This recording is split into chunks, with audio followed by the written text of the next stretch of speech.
네, 한 주간의 정치 이슈 그 속에서 정말 궁금한 것들을 풀어드리는 정치 Y, 정치 Y 시간입니다. 오늘도 제가 왜 이렇게 질문을 많이 해드려야 되겠는데요. 예, 오늘 안 해본 형식으로 한번 진행해 보겠습니다. 예, 서정욱 변호사 나오셨습니다. 예, 안녕하세요. 네, 그리고 우리 김준일 평론가 아주 피치 못할 사정으로 전화로 이 대담을 하게 됐습니다. 예, 김준일 평론가 안녕하세요. 예, 안녕하세요. 죄송합니다. 아, 예, 괜찮습니다. 예, 전화 토론은 안정적으로 가능하신 거죠? 예, 괜찮습니다. 예. 자, 이렇게 해서 한번 Y를 진행해 보겠습니다. 재보궐선거 결과부터 좀 말씀을 듣고 싶은데 어떻게 평가를 하시는지요, 서정욱 변호사?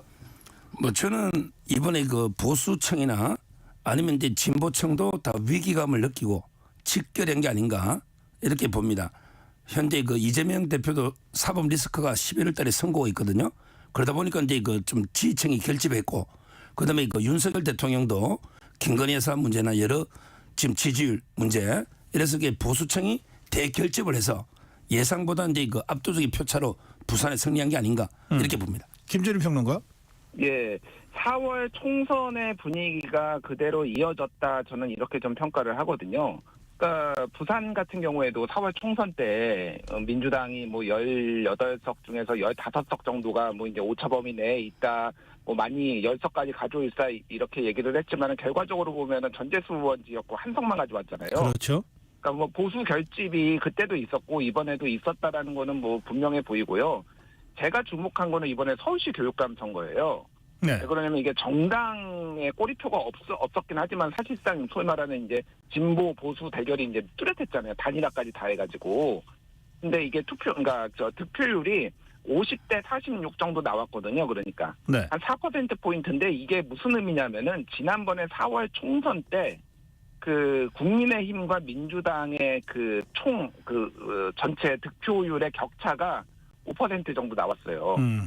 그러니까 지금 분위기가 전체적으로 유지되고 있다. 왜 그러냐면은 이거는 이 선거에 서울시 교육감은 귀책 사유가 진보 교육감에 돼 있었잖아요. 그러니까 그럼에도 불구하고 별로 이제 보수 쪽에서 힘을 발휘하지 못했다라는 거는 이게 마냥 이 국민의힘이나 한동훈 대표가 좋아할 만한 일은 아니다. 그렇지만 여전히 차갑다 이렇게 볼 수 있을 것 같습니다. 그래요. 그런데 언론들은 이 서울시 교육감 보궐선거 결과는 그렇게 분석을 안 하더라고요. 그게 이유를 보니까 지금 이제 김준일 평론가한테 제가 추가로 좀 말씀 듣고 싶어서 그러는 거예요. 예. 투표율이 워낙 낮아서 이렇게 의미 있는 분석이 안 된다, 그런 취지들이 있던 것 같은데요. 그렇게 볼 수도 있죠. 그렇게 볼 수도 있는데 그래서 더 의미가 저는 있다라고 보는 게, 일반적으로 투표율이 낮으면은 보수가 유리하다 이런 평가들이 지배적이었어요. 그래서 민주당 쪽에서는 투표율 독려하고 이런 거였거든요. 근데 이번엔 투표율이 낮았고 조직표가 소위 말해서 서로 결집을 했음에도 불구하고 이 정도 비슷하게 지난번 4월 총선에서 나왔다라고 하는 거는 투표율이 낮든 높든 비슷하게 지금 민심이 안 좋다 이렇게 보는 게 맞죠. 예. 그런데 서정욱 변호사. 예. 일반적으로 이제 교육감 선거는 투표율이 낮으면요, 정교조라든지 조직이 있잖아요. 진보 좌파는 이제 확고한 조직이 있기 때문에 꼭 이제 진보가 불리한 게 아니라 투표 낮았을 때 이런 문제 있고, 그다음에 진보는 이제 완전하게 단일화가 됐잖아요. 그런데 보수는 두 분이 나왔거든요. 따라서 물론 두 개 합치면 비슷할 겁니다. 거의 50%예요. 당선된 분도. 저는 박빙의 승부라 이렇게 봅니다. 예. 자, 그리고요.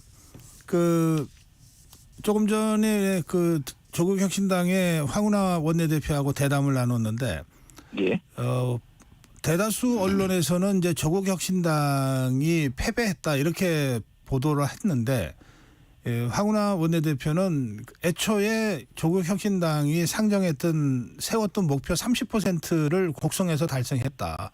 그리고 영광에서도 좀 아쉽지만 근접했다. 그래서 3자 정립이 적어도 호남 지역에서는 어느 정도 좀 만들어지는 희망의 씨앗을 뿌렸다. 이런 상당히 좀 희망적이고 적극적인 의미 부여를 하더라고요. 그 점에 대해서는 어떻게 생각하십니까, 김준일 평론가? 그러니까 뭐 조국 혁신당 내부에서는 그렇게라도 평가를 해야죠. 그런데 이제 선거는 결과로 이제 얘기를 하는 거고 한두 네. 차가 됐든 뭐 몇십 프로가 뭐 퍼센트 포인트가 차이가 됐든 패배는 패배한 거고요. 내용이 좋지 않았다라고 저는 봐요. 결과적으로 보면 왜 아, 그래요? 그러냐면은 그러니까 그러니까 조국 혁신당은 호남의 대표 정당으로 인정받기를 원해서 이번에 선거에 나온 거잖아요. 네. 그런데 호남의 유권자들은 호남을 대표한다라고 인정을 안 한 거죠. 그 왜 그러냐면은 이게 지역 선거의 특성이 있는데, 그러니까 생각을 해보면은 조국 혁신당에는 호남을 대표할 만한 인물이 없습니다. 조국 대표도 부산 출신이잖아요. 그리고 호남 출신 뭐 정치인이 없는 데다가 호남의 지역구도 없기 때문에 유권자들은 아니, 조국 혁신당 열심히 하는 거 알겠는데 왜 호남을 대표하지? 라는 의구심이 실제 있었어요. 제가 뭐 그쪽 얘기를 들어보면은. 아, 그래요. 예, 결과적으로 이제 어느 정도는 득표를 했지만은 그거를 설득하는데 힘들게 이제 실패했다고 보면은 이게 왜 중요하냐면은 이번 선거에서 최소한 박빙의 승부 아니면 40% 이상을 해야지 내후년에 지방선거에서 좋은 자원들이 조국 혁신당에 몰려들 거란 말이에요. 근데 이 정도 격차로 거의 뭐 10에서 20%포인트 차로 졌다라고 하면은 조국 혁신당에 굳이 가겠습니까? 민주당 내에서 남아서 어떻게 해서든 하려고 하겠죠. 네, 서정훈 그러니까 변호사. 이거는 좀 어렵게 됐다 이렇게 봅니다. 저는. 네, 그렇게 저도 보시네요. 이제 그 황운하 원내대표의 말은 자기 합리와 정신 승리에 불과하다 이렇게 보고요. 아마 이제 그 조국 혁신당은 이번에 조국 대표 선고가 임박했다고 합니다. 대법원 3부의 그 제일 이제 그 먼저 제기된 사건 1번입니다. 그래요? 예, 남아 있는 사건 중에 제일 오래된 사건이에요. 따라서 이제 그 선고가 되고 기각이 되면 2년의 법정 구속이 됩니다. 그다음에 그 황운하 원내대표도 선고일이 송철호 울산시가 잡혀 있어요. 만약에 이분도 실형 3년이거든요. 그러면 이제 그 당의 원투 두 분 다 구속이 돼 버리면 제가 보기 과연 존속할 수 있을까? 당으로서 존속할 수 있을까? 의미 있게 상당히 그 조국 혁신당으로서는 아주 절체절명이 저는 위기다 이렇게 봅니다. 예, 알겠습니다. 또 금정구청장 선거도 짧게라도 좀 두 분 좀 짚어주십시오. 이 표 차이가 예상외로 크게 났습니다. 22%. 서정욱 변호사. 뭐 근데 그 한동훈 대표 측에서는 본인의 뭐 공인 것처럼 이야기할 저는 그래 안 봐요. 이거는 이제 그 대통령 임기 중에 치러지는 선거는요. 네. 누가 뭐래도 이게 대통령에 대한 중간 평가입니다. 저는 만약에 부산에 졌어도요. 한동훈 책임이 아니고 대표. 네. 저는 윤석열 대통령에 대한 평가라 보고 이겨도 윤석열 대통령에 대한 공이다. 이렇게 평가하거든요. 네. 그만큼 이게 그 우리 숨어 있는 보수층이 대결집에서 윤석열 정권을 지켜야 된다. 지지해야 된다. 이런 민심이 나타나는 게 아닌가 저는 이렇게 봅니다. 네, 김준일 평론가. 아니 그동안 친윤계에서는 이번 선거 만약에 금정구에서 지면은 사실상 한동훈 사퇴해야 된다, 무능하다 뭐 이런 얘기를 하다가 이제 선거 결과 나오니까 그것도 대통령, 이것도 대통령, 저것도 대통령 말씀하시는 분들이 느는 것 같은데 아니 당대표 대통령 국정수행 지지율이 영향을 줬겠지만 이런 악전 고투 상황에서도 좋은 성과를 냈으면은 인정을 해야죠. 당연히 한동훈 대표가 이거가 만약에 졌으면 한동훈 대표가 책임을 져야 된다고 저는 생각을 하고요. 이겼으면은 그 공도 가져가야 된다고 생각을 합니다. 더 유의미한 것은 지난 4월보다 득표율이 더 올랐어요. 그러니까 금정구에서. 그렇다라고 보는 거는 한동훈 대표의 어떤 마케팅이라든지 어떤 선거 전략이 어느 정도 유효했다. 그거는 이제 대통령과의 차별화 이런 것도 유효했다고 평가를 하는 게 좀 더 맞지 않을까요? 이 친윤계가 이제 그렇게 그 얘기를 한다고 지금 비판적으로 말씀하셨잖아요, 김준일 평론가. 예. 그러면 서정욱 변호사가 친윤계인가요? 그러니까 서정 변호사님도 한동훈 대표가 만약에 지면은 예전에는 뭐 이거를 책임져야 된다라고 말씀하신 걸로 알고 있는데. 그래요? 저는 그런 적 없어요. 이번에 보궐선거 지더라도 본인이 윤석열 대통령 계시니까. 책임이에요. 예. 저는 한동훈 뭐 다른 분들이 책임이라고 한 적 없어요. 다른 많은 친윤분들은 한동훈 지기만 해봐라 이렇게 기다렸던 분들이 상당히 있었던 것 같은데 뭐가 됐든 이거는 이기든 지든 이거는 한동훈 대표가 더 많은 공을 가지고 하든 그거에 책임을 지든 하는 게 맞는데 결과적으로 이겼으니 이거에 대해서는 칭찬을 해줘야죠. 그리고 60%대 득표율이 나왔다고 하는 거는 선거 전략이 유효했다라고 보는 게 맞을 것 같습니다. 그래요. 알겠습니다. 지금 김준일 평론가가 강조하는 그 선거 전략은 한동훈 대표가 윤석열 대통령하고 좀 차별화를 하고 또 그래서 김건희 여사에 대한 강한 비판적인 메시지를 낸 것을 말씀하시는 건가요? 예, 맞습니다. 그러니까 저도 뭐 얘기를 전원으로 들어보니 그 금정구에 계신 분들 중에서 이제 보수층 또 노년층이 이제 많이 나왔다고 하잖아요.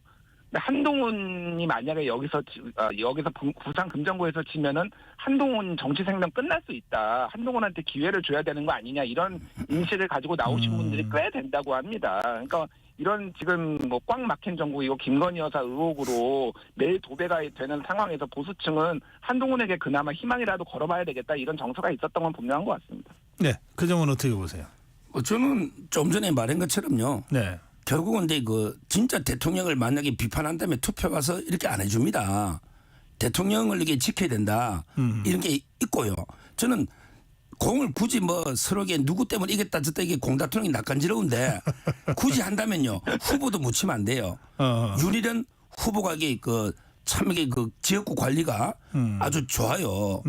저는 굳이 본다면 양윤, 윤석열, 윤일은 양윤이 1등이고 그다음에 한동훈 그리고 이제 박수영 의원이나 부산의 의원들이 네. 동을 하나씩 맡아서 다 했어요. 아하. 저는 모두의 공인데 이게 뭐 내 거다 이런 좀 낯간지럽죠. 알겠습니다. 자, 이제 전국 상황에 대해서 좀 말씀 듣도록 하겠습니다. 다음 주 초면은 윤석열 대통령과 한동훈 대표가 면담 또는 독대가 있을 것 같아요.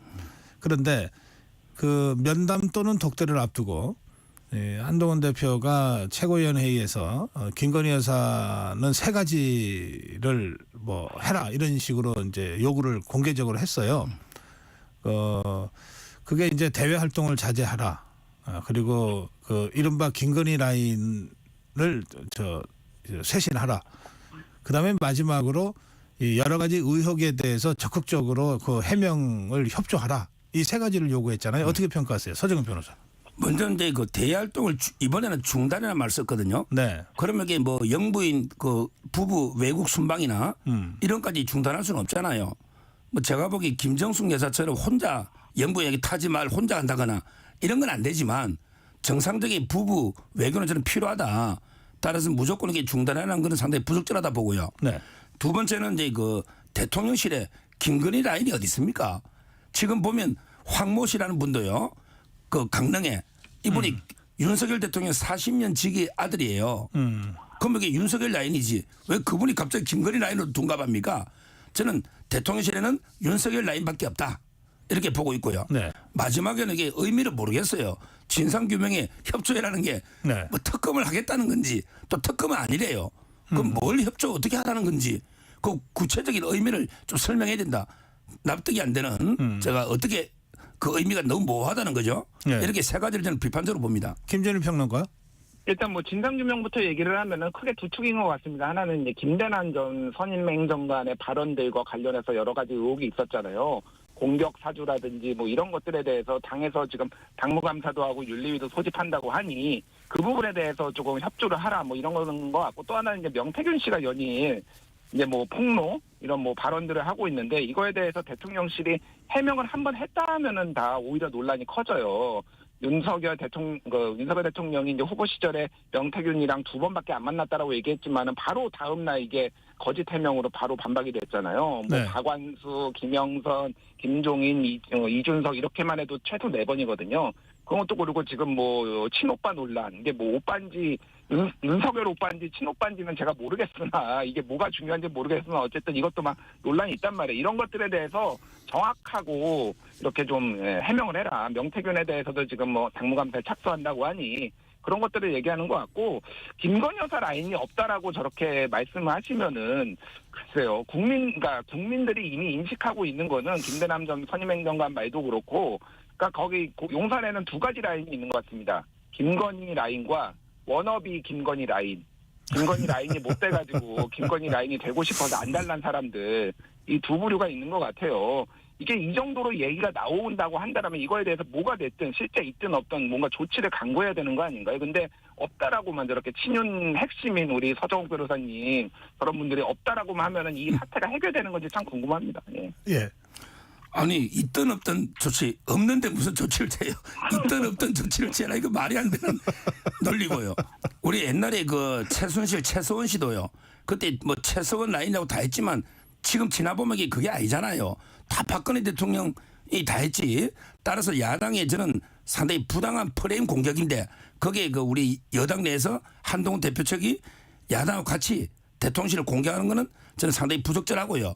그리고 윤석열 대통령과 김건희 여사가 한 운명 공동체인데 그게 어떻게 라인이 구별되겠습니까? 저는 뭐 윤석열 대통령 라인밖에 없다 봅니다.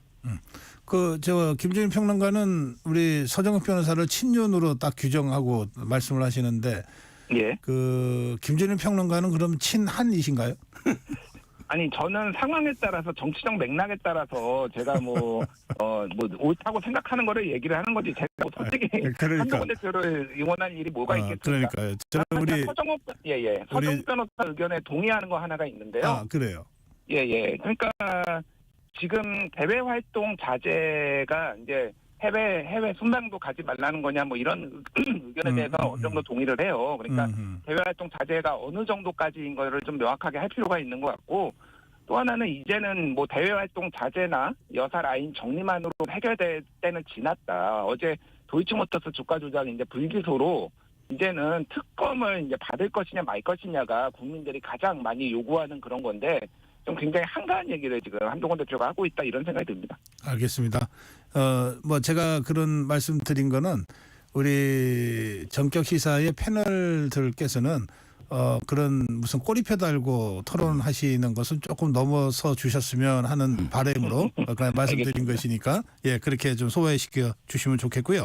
자, 이제는 김준일 평론가 조금 전에 말씀하신 도이치모터스 주가 조작 의혹 사건과 관련된 어제 검찰의 무혐의 불기소 결정에 대한 토론입니다.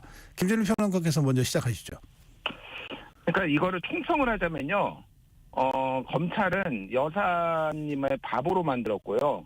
스스로도 바보가 됐어요.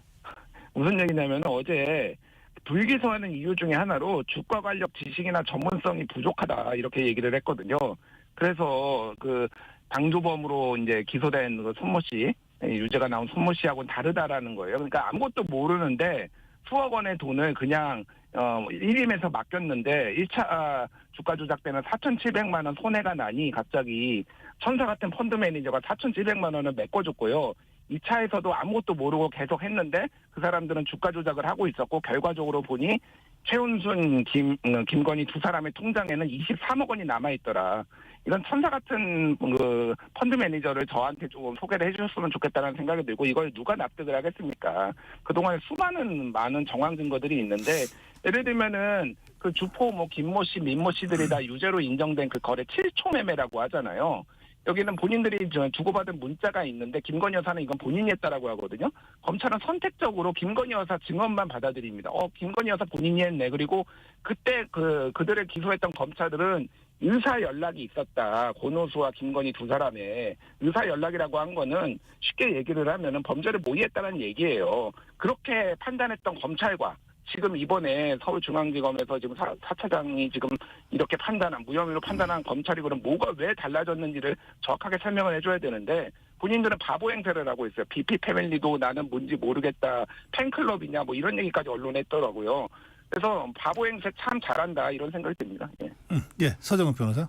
이 사건은 이제 세 가지를 말하면 첫째는 이제 이성윤, 이정수 검사장이 탈탈 털었는데 그때 기소를 못했는데 그 이후에 새로운 증거가 나온 건 없어요. 물론 이제 손모 씨가 방조로 항소심이 바뀐 건 있지만 판단이고 물증, 증거가 새로 나온 거는 전 정권에 비해 하나도 없었다. 이게 첫째고요. 그다음에 두 번째 손모 씨는요. 처음에 70억 대출 받아서 공범들하고 문자를 주고받으면서 매매를 했는데 김건희 여사는 이제 그런 게 정권사 직원하고만 통화가 있지 그 공범들하고는 전혀 통화 내역이 없다. 이게 중요한 포인트고요.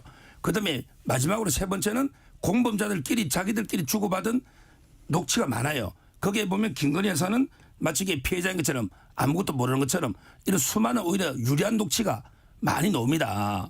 그래서 검찰은 증거와 팩트를 보고하죠. 있는 죄는 있다고 없는 죄는 없다는 게 검찰이잖아요.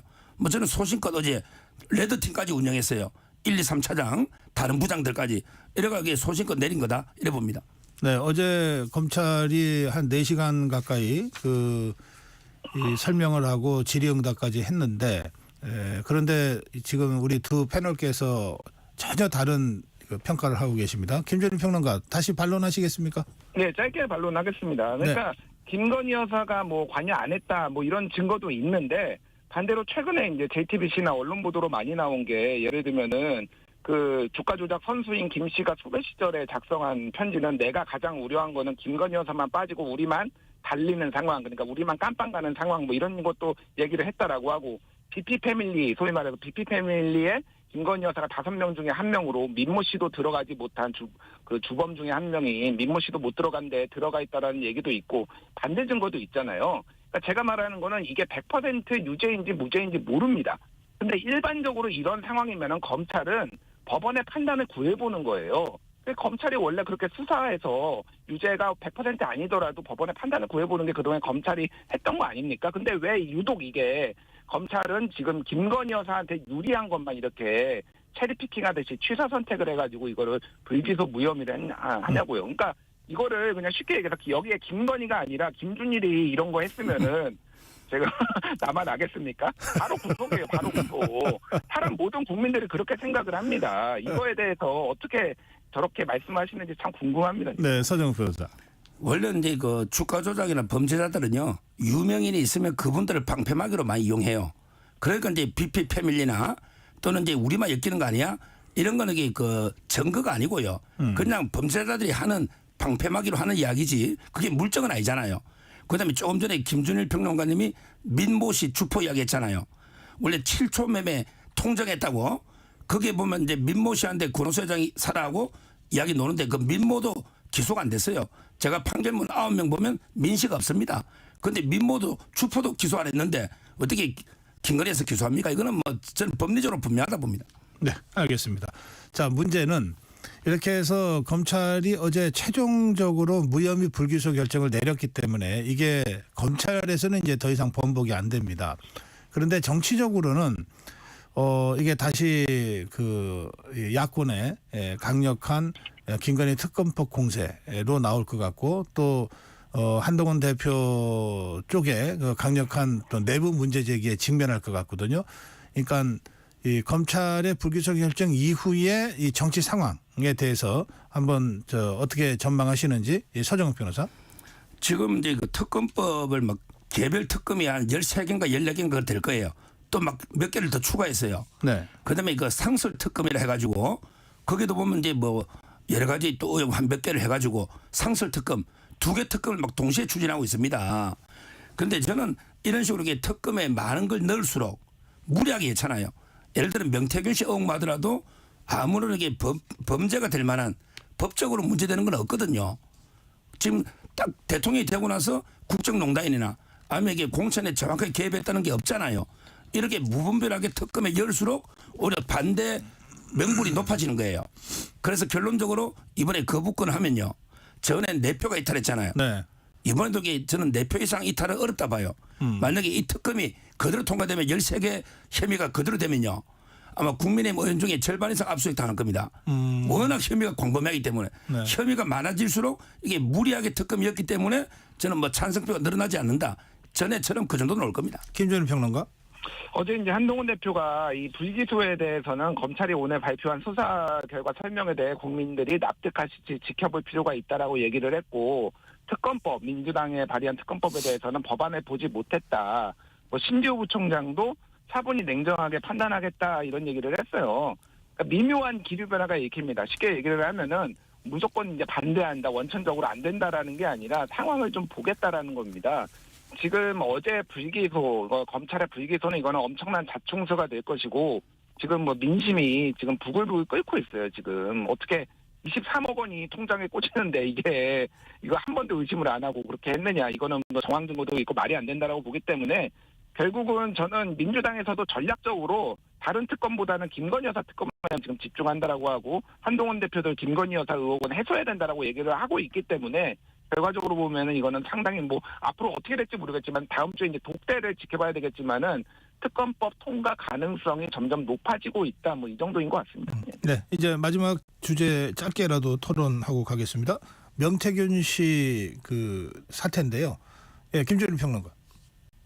예, 명태균 씨가 이제 갑자기 좀 자중 하더라고요. 어제는 이제 보수 유튜브에 좀 나와가지고 윤석열 정부를 만드는 내가 충신이다 뭐 이런 얘기도 하면서 또 친오빠였다 또 얘기도 하고 뭐 이러고 있는데 아무래도 검찰 수사가 본격화되니까 본인의 신변에 좀 위협을 느껴서 정권에 조금 아부를 하는 게 아닌가 저는 그런 생각이 듭니다. 뭐가 됐든 지금 증거가 이 정도 나왔는데 명태균 씨를 수사를 안 하는 거는 말이 안 되고요. 이것도 창원지검이 빨리 조속히 수사를 안 하면은 결과적으로 이거는 특검에 갈 수밖에 없는 사안이 됐다 이렇게 봅니다. 예. 이 명태균 사태도 특검입니까? 아니 그러니까 수사를 안 하니까요. 지금. 그래서 특검으로 가야 된다. 지금 들여다 본다라고 지금 4,000개 강혜경 씨가 제출한 4,000개 녹취록 들여다 본다라고 하는데 시간 질질 끄는 게 지금 굉장히 유력한 상황이 보입니다. 그러니까 무조건 특검에 가야 된다고 생각은 하지 않는데 네. 진행이 안 되면 특검 가야죠. 국민들이 원하는데. 그런 취지로? 예, 서정훈 변호사. 아마 제가 보기엔 명태균 이슈는요. 우리 태풍이 보면 소멸하잖아요. 아마 이게 곧 소멸하지 않을까. 국민의 관심사에서 멀어질 겁니다. 왜냐하면 이게 어떤 팩트나 이런 게 없잖아요. 그냥 가십거리 자기들끼리 강혜경 씨하고 명태균 씨가 주고받은 파일이 4만 개든 4천 개든 그건 데 관심이 없어요. 저는 아마 이 이슈는 곧 아마 이 뉴스에서 사라진다. 소멸된다. 이렇게 보고 있습니다. 예. 아니 이제 짧게 말론할게요. 이게 가십거리다. 저는 친오빠냐 윤석열 오빠냐는 가십거리라고 봅니다. 그런데 예를 들면은 지금 공천 개입 의혹이 있죠. 김건희 여사와 명태균 씨의 공천 개입 의혹이 있죠. 그리고 지금 여론조사 조작 의혹이 있습니다. 그리고 최근에는 지금 언론이 뉴스타파나 몇몇 언론이 보도를 한 거는 창원 3단 지정을 사전에 알아가지고 여러 가지 국정 개입을 했다라는 의혹들이 또 있어요. 이런 것들이 왜 아무것도 아닌 가십거리라고 생각하시는지 모르겠고 이런 거는 수사를 통해서 밝혀져야죠. 그리고 지금 제가 알기로는 몇몇 언론들이 더 큰 거 지금 준비하고 있어요. 지금 국정 개입과 관련된 여러 의혹들이. 이게 태풍의 눈이 될 겁니다. 예. 점차 소멸되어 갈 태풍일 것이다. 아니다. 태풍의 눈이 될 것이다. 예. 자, 마지막 한 말씀씩 듣고 오늘 Y 마무리하겠습니다. 김준일 평론가 한 말씀 하실까요? 예, 이번 선거 결과를 다들 이제 겸허히 받아들여야 된다고 생각합니다. 민주당도 문제가 있고 국민의힘도 마냥 좋아할 일은 아니라고 생각을 하고요. 결국은 민심을 따라가야 된다. 그리고 언제까지 우리가 이 얘기를 해야 될 것 같습니까? 좀 대통령도 정치를 좀 하십시오. 그동안 좀 대국적으로 좀 정치를 하셨으면 좋겠습니다. 예, 대국적인 정치를 주문하셨습니다. 서정훈 변호사. 꿩이요. 꿩이 이제 그 강을 건너는데 강이 아주 이게 얕아요. 근데 도중에 꿩이 강이 떨어져 죽는 일이 많대요. 왜냐하면 이게 충분히 자신감 가지면 건너갈 수 있는데 가다가 너무 멀어 보이는 거야. 그래서 돌아가려다 꿩이 죽는다는 거예요. 제가 고전에서 봤어요. 저는 윤석열 대통령이 끝까지 개혁으로 밀고 나가야 됩니다. 여기서 멈칫하거나 되돌아서면 안 돼요. 4대 개혁을 끝까지 밀고 나가면 충분히 저는 강을 건널 수 있다. 이래 봅니다. 예. 어제도 윤석열 대통령이 4대 개혁을 바르게 살기 협의회 전국 회의에서 강조를 하더라고요. 지금 이 서정훈 변호사가 주장한 그 멈추면 안 된다고 하는 그 말씀대로 하는 건지. 예. 오늘 Y 정치 Y 여기서 마무리하겠습니다. 서정훈 변호사, 김준일 평론가와 함께했습니다. 두 분 고맙습니다. 감사합니다. 감사합니다.